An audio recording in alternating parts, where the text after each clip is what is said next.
welcome back to the Weekly Sports Magazine. I am Dynamic Dave, wrapping up the show. And first and foremost, I want to thank Sierra Coleman for her insight on mental health. I also want to thank Muskie Harris, who is doing a great job here in the Central Arkansas area, helping young men and women rehab from all kinds of substance abuse. You know, I wanted to do this show this morning because I felt like it was important to me. You heard me read the statistics about the increase of black male suicide. Another statistics that I didn't read, but I'll just throw it out there, that black males in this country, less than 10% of them read higher than an 8th grade level in cities across this country. And my question to you is, are we setting our young black males up to succeed? Are we there when our young gods fall? Because, you know, we treat them like gods. Hey, I was there. I remember the glory days of Quigley Stadium and playing at Southern Arkansas for the Mule Riders, and how it felt so good, and the adrenaline to hear those people cheer for me. I was their gladiator. But not many of them gave a damn about me as an individual.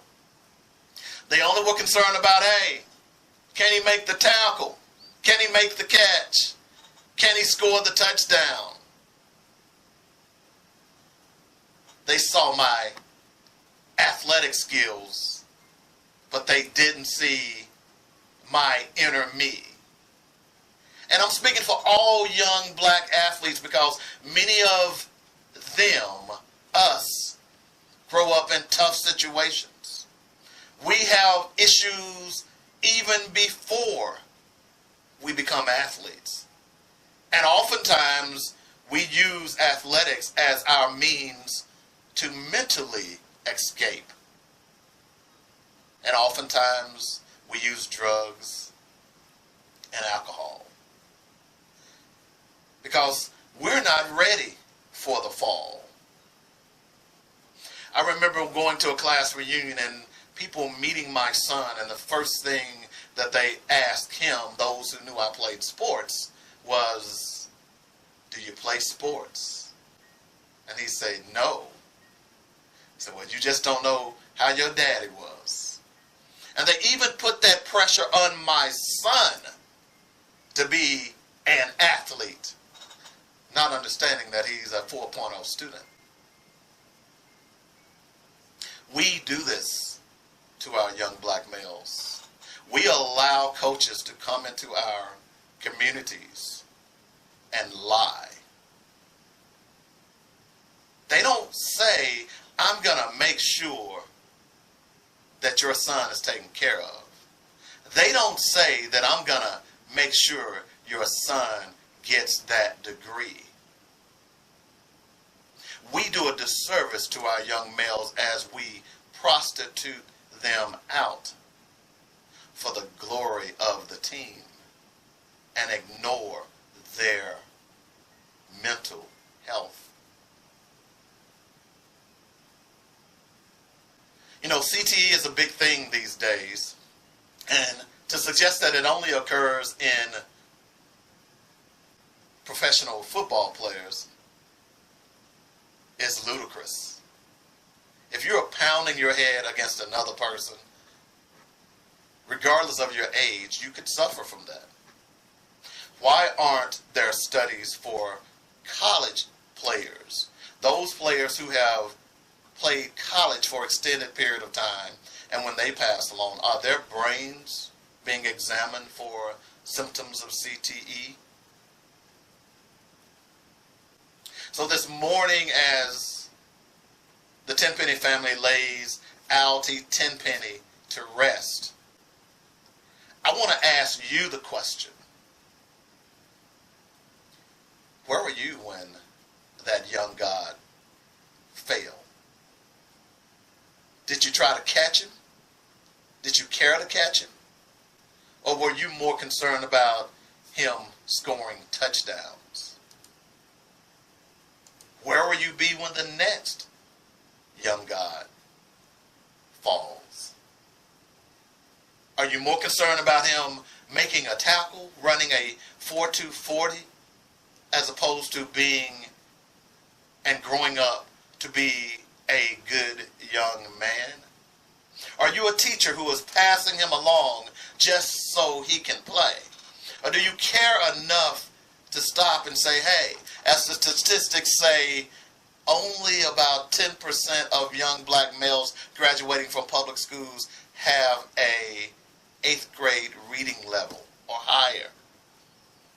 Do you care enough to catch that young God when he falls? Because you know, if you don't care,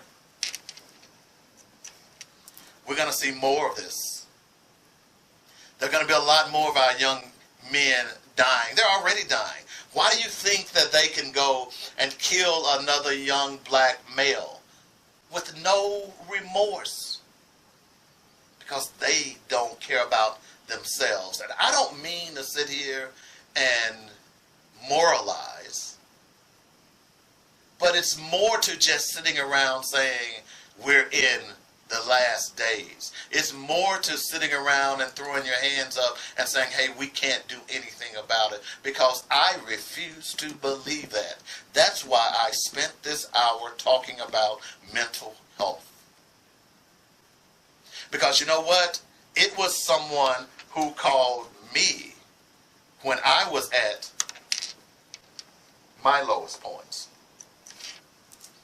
It was someone who stepped in and said, hey, are you okay?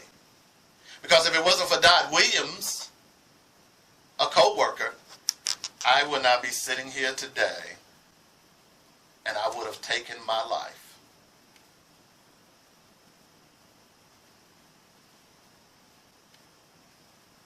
I share that with you today because there are so many pressures on being an African American male in this country. You double that with a young athlete who is the talk of the town. He is expected to do good for friends, family, fans, university, and no one's paying attention to who he is or what his needs are, except feeding him ego. And when the ego falls, we want to throw our hands up, and we want to point fingers, and we want to label, and we also sometimes have to bury them. So I ask you the question as I wrap up: where will you be the next time a young God falls?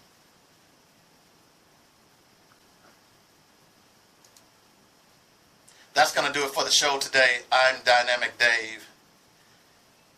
It's a tough show today. My heart goes out to the Alty Tenpenny family. Also the young man who was killed in Chicago in a football game as well this past Thursday night. You know, people, these guys are not robots. They're people. And I think we as fans, we need to start treating them as such.